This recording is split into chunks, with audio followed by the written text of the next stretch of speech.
हमने जो पिछले जो अम्ल, क्षार, लवण और आदि के बारे में, उनकी विशेषताओं के बारे में, परिभाषाओं के बारे में जो भी पिछले चैप्टर के अंदर पिछले हमने पढ़ा है, उसका जो जितने भी प्रश्न बनते हैं, कुछ महत्वपूर्ण प्रश्नों के बारे में मैं यहाँ डिस्कस करने जा रहा हूँ और उन प्रश्नों को समझा भी रहा हूँ, तो उसको आप ध्यान से देखेंगे। देखिए, पहला प्रश्न है, प्रश्न के रूप में करने जा रहा हूँ।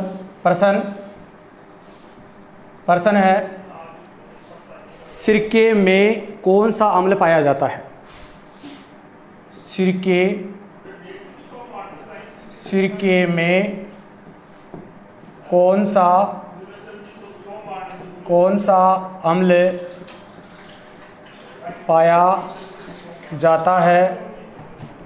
पाया जाता है या होता है? तो देखिए, सिरके में कौन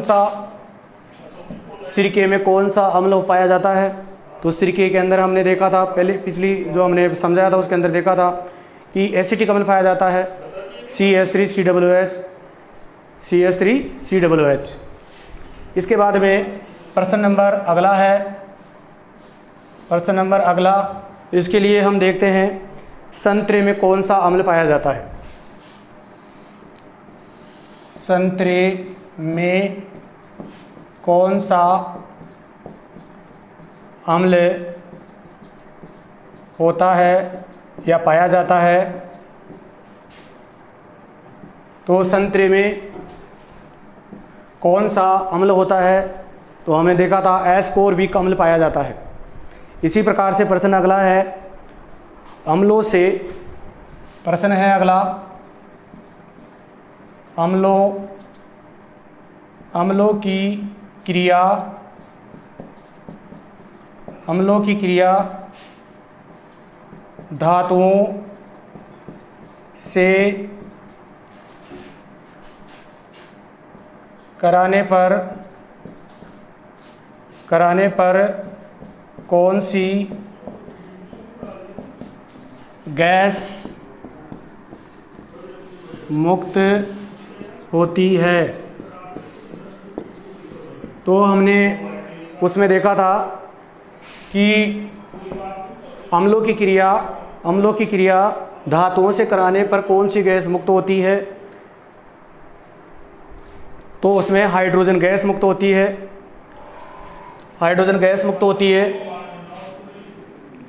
देखिए, इसमें हाइड्रोजन गैस मुक्त होती है और इसका आवश्यक समीकरण भी दीजिए, तथा संतुलित समीकरण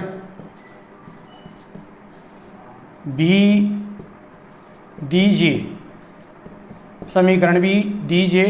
तो हमने देखा था अम्लों की क्रिया, अम्ल है जैसे हमने लिया था H2SO4 और धातु के रूप में हमने दानेदार जिंक धातु लेकर के उनके बीच में, दोनों के बीच में अभिक्रिया करवाने के बाद में जिंक सल्फेट का निर्माण होता है तथा हाइड्रोजन गैस मुक्त होती है। अब इसको आगे हम विस्तार से इनके गुणों के अंदर बात करेंगे कि ये जब अम्लों की क्रिया धातुओं से कराते हैं तो कौन सी गैस मुक्त होती है? वो है हाइड्रोजन गैस, और इसका संतुलित समीकरण है Zn, जो कि दानेदार जिंक, जो कि प्रकनली में हमने लिया था, प्रकनली के अंदर लेकर के उसके अंदर SO4 धीरे धीरे डालते हैं और डालने के बाद में थोड़े समय के बाद में हम देखते हैं कि बुदबुदाहट के रूप में मतलब एक साबुन से भरे टब में जो निकास नली है वो लगी होती है, वो बुलबुलों के रूप में गैस उसमें से निकलती है, तो बुलबुले बाहर निकलते हैं। जब इसके पास जलती हुई मोमबत्ती ले जाते हैं तो फटफट ध्वनि के साथ ये जलती है। ये इसका मतलब ये है कि ये हाइड्रोजन गैस की प्रमुख जो विशेषता है वो फटफट ध्वनि के साथ जलती है। इसके बाद में अगला प्रश्न है अपने पास, अम्ल एवं क्षार। प्रश्न है, अम्ल एवं क्षार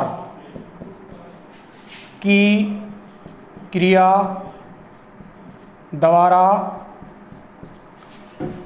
कौन से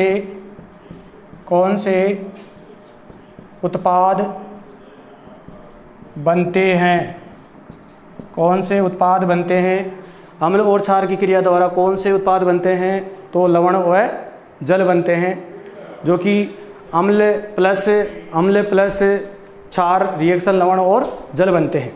इसके बाद में हम बात करते हैं नीले लिटमस पत्र को लाल कर देते हैं। अगला प्रश्न है नीले लिटमस पत्र को लाल कर देते हैं, कौन करते हैं भाई? तो इसके लिए देखिए मैं यहाँ पर प्रश्न के रूप में दे रहा हूँ अम्ल या क्षार, तो उनमें से आपको बताना है अम्ल या क्षार। अम्ल और क्षारों में बताइए इनमें से नीले लिटमस पत्र को लाल कौन करते हैं? नीले लिटमस पत्र को अम्ल करते हैं, तो इसका उत्तर अम्ल हो जाएगा। अर्थात ये प्रश्न के रूप में नीले लिटमस पत्र को लाल कौन करते हैं? लाल करते हैं, वो है अम्ल। इसके बाद में अगला प्रश्न है लाल लिटमस पत्र को नीला कर देते हैं, कौन करते हैं भाई? तो इसके अंदर भी आपको देखना है अम्ल करते हैं या क्षार करते हैं, या बताओ क्षार करते हैं। तो इसका उत्तर क्या होगा? इसका उत्तर होगा क्षार। इसके बाद में यानी कहने का तात्पर्य लाल लिटमस पत्र को नीला कर देते हैं, कौन करते हैं? अम्ल करते हैं या क्षार करते हैं? तो इसके अंदर आपका उत्तर क्या होगा? क्षार। इसके बाद में हम बात करते हैं अगला प्रश्न, अम्लों एवं क्षारों में कोई दो समानता बताइए। प्रश्न है अगला, अम्लों एवं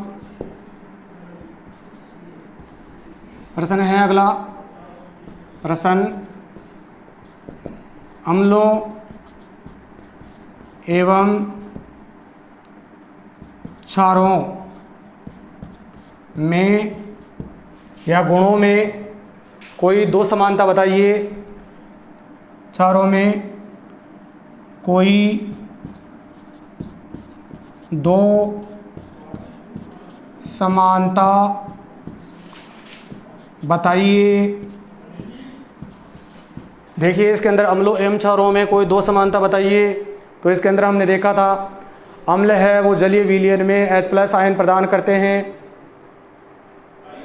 यानी कहने का तात्पर्य, और क्षार OH, लेकिन ये इसके लिए देखिए अम्ल विद्युत जलीय विलयन में अवगठित होते हैं तथा ये विद्युत का चालन करते हैं। इसी प्रकार से क्षार भी विद्युत का सुचालक होते हैं। तो ये एक समानता तो ये हो गई। इसके बाद में दूसरी समानता ये है कि अम्लों में संक्षारण का गुण पाया जाता है तथा क्षारों में भी संक्षारण का गुण पाया जाता है।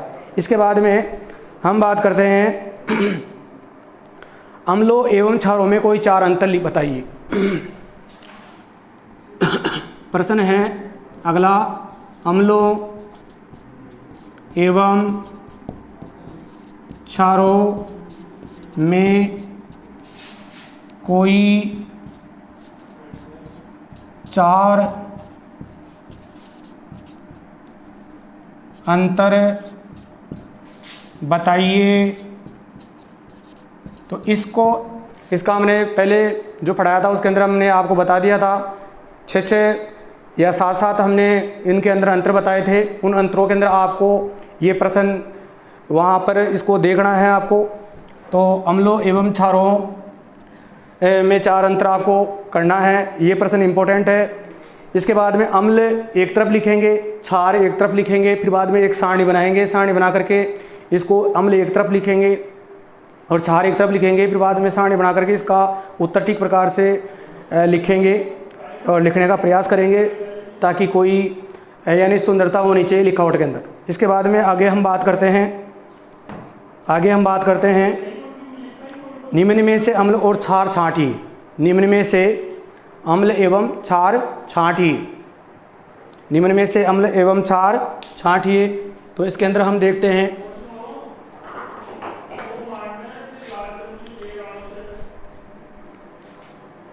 इसके बाद में हम देखते हैं तो NaOH निम्न में से, यहाँ लिख देता हूँ, निम्न में से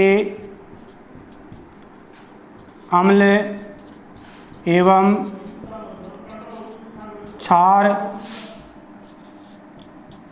छांटिए। तो इसमें से निम्न में से अम्ल एवं क्षार छांटिए। तो इसके लिए देखिए, अम्ल और क्षार हमारे को छांटना है। जैसे NaOH, HCl, KOH, CH3, COOH, H2CO3, HCOOH, इनमें से आपको अम्ल और क्षार छांटना है। तो देखिए NaOH सोडियम हाइड्रोक्साइड, ये क्षार है, ये अम्ल है HCl। इसके बाद में KOH, ये क्षार है। इसके बाद में CH3COOH यानी एसिटिक अम्ल है, ये अम्ल है। इसके बाद में H2CO3, ये भी अम्ल है। इसके बाद में HCOOH, ये भी अम्ल है। तो अम्ल और क्षार छांटिए। तो ऐसा प्रश्न परीक्षा के अंदर आएगा या आ सकता है। उनमें से क्या है, निम्न में से अम्ल और क्षारों को छांटिए। तो इनमें से ऐसे परीक्षा के अंदर आपको दे दिया जाएगा और आपको अम्ल और क्षार उसके अंदर से आपको छांटना पड़ेगा। इसके बाद में देखते हैं उदासीनीकरण अभिक्रिया क्या है। उदासीनीकरण अभिक्रिया क्या है, तो आपको बताया था अम्लों की क्रिया क्षार से या क्षारों की क्रिया अम्ल से करवाते हैं तो लवण व जल बनते हैं। और अभिक्रिया होने के दौरान ऊष्मा का उत्सर्जन भी होता है।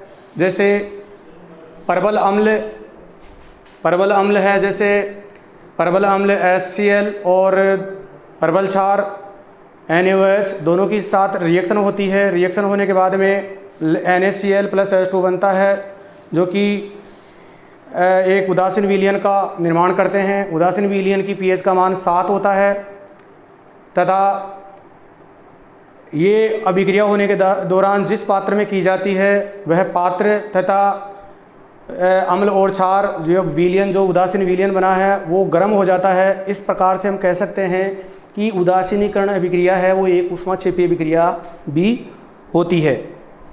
इसके बाद में प्रश्न है अगला, लवण कैसे बनते हैं। प्रश्न है लवण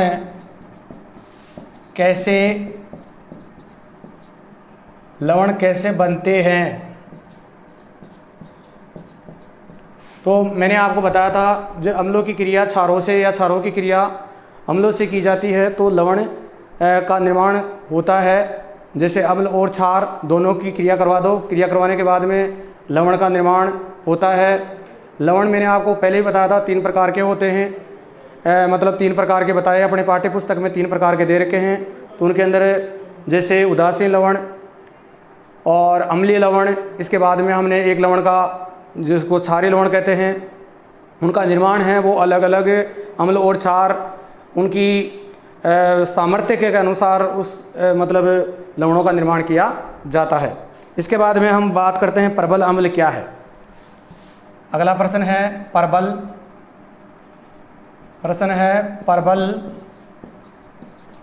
अम्ल क्या है। परबल अम्ल क्या है, तो परबल अम्ल क्या है तथा कोई 2 उदाहरण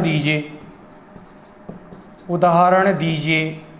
यानी परबल अम्ल क्या है और अपने को 2 उदाहरण देने हैं कि परबल अम्ल मैंने आपको बताया था कि परबल अम्ल वे पदार्थ होते हैं या वे अम्ल होते हैं जो जलीय विलयन में पूर्णतः आयनित होकर अधिक मात्रा में हाइड्रोजन आयन मुक्त करते हैं, उसे परबल अम्ल कहते हैं। और इसके 2 उदाहरण हैं, जैसे हमने लिया था H2SO4 H2SO4, इसके बाद में HCl और HNO3, ये प्रबल अम्लों के उदाहरण हो गए। इसके बाद में हम बात करते हैं प्रबल क्षार क्या है। प्रश्न है प्रबल क्षार। प्रबल क्षार क्या है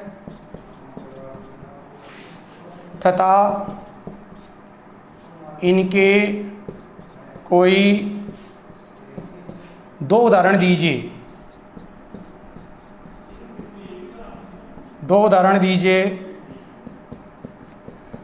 तो इनके अंदर हमने देखा था प्रबल क्षार वो होते हैं वे क्षार जो जलीय विलयन में पूर्णतः आयनित होकर के अधिक मात्रा में हाइड्रोक्सिल आयन देते हैं, उन्हें प्रबल क्षार कहते हैं। और इनके कोई दो उदाहरण दीजिए। तो इनके दो उदाहरण हैं KOH तथा NaOH। ये इस प्रश्न का उत्तर आपको प्राप्त हो गया होगा। इसके बाद में हम बात करते हैं दो प्रबल अम्लों के उदाहरण, ये हो गया। इसके बाद में उदासीन लवण की pH कितनी होती है। अगला प्रश्न है उदासीन लवण की pH का मान लिखिए। उदासीन लवण की pH का मान लिखिए। उदासीन लवण pH के बारे में हम अगले पॉइंट में अगले पीरियड के अंदर देखेंगे, जो कि आगे आएगा। उसके बाद में उदासीन लवण की pH क्या होती है, pH स्केल क्या होती है, उसके बारे में बाद में बात करेंगे। पहले उदासीन लवण की pH का मान कितना होता है। तो उदासीन लवण की pH का मान 7 होता है, जो कि प्रबल अम्लों और प्रबल क्षारों की क्रिया के द्वारा बने होते हैं। वो लवण मतलब कहने का तात्पर्य उदासीन लवण, और उनकी pH का मान 7 होता है। इसके बाद में हम बात करते हैं क्षारीय लवणों की pH का मान लिखिए। प्रश्न है अगला, क्षारीय लवणों की pH का मान बताइए। तो क्षारीय लवणों की pH, क्षारीय लवणों की pH का मान 7 से अधिक होता है, 7 से अधिक होता है। इसके बाद में हम बात करते हैं क्रिस्टलन जल से आप क्या समझते हैं। अगला प्रश्न है क्रिस्टलन जल से आप क्या समझते हैं। क्रिस्टलन के जल से आप क्या समझते हैं। तो लवण के एक सूत्र इकाई में जल के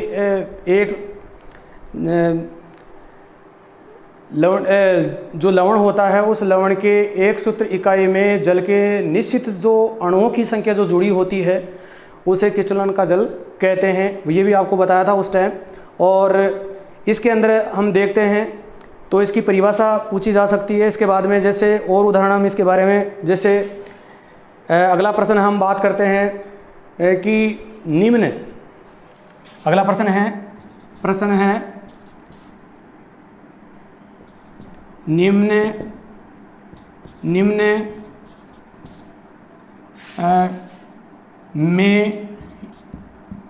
निम्न लवणों में क्रिस्टलन के जल के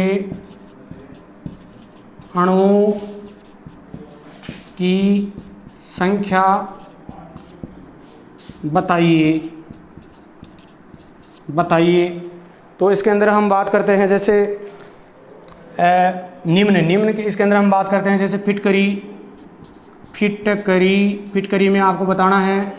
इसका सूत्र होता है K2SO4 Al2SO4 कोष्टक 3.24H2। ये एक प्रश्न है जिसके अंदर आपको क्रिस्टलन के जल के अणुओं की संख्या बतानी है। इसके बाद में हम बात करते हैं जिप्सम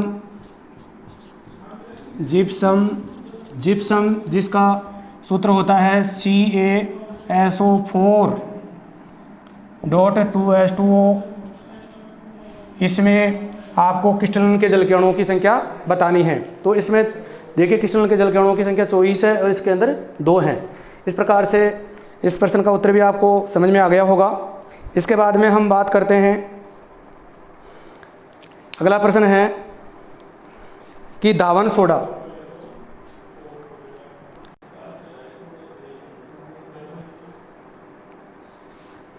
तो देखिए ये प्रश्न, एक अगला प्रश्न है धावन सोडा।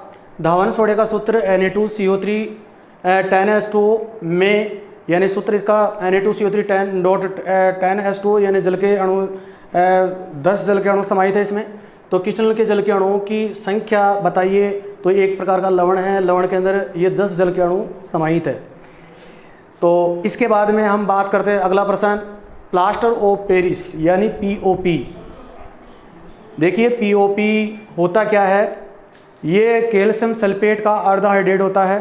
कैल्शियम सल्फेट का अर्ध हाइड्रेट होता है, यानी अगर मान लो ये 1-2 kg ली जाए या इसको 2:1 के रूप में इसको समाहित करते हैं या जल समाहित होता है, तो वो POP का निर्माण होता है। इसका जो निर्माण है वो जिप्सम से किया जाता है। तो इसमें आधा जो जल का अणु है, यानी क्रिस्टलन के जल के अणुओं की संख्या आधी है। ये चलो अगले नेक्स्ट क्लास में देखते हैं और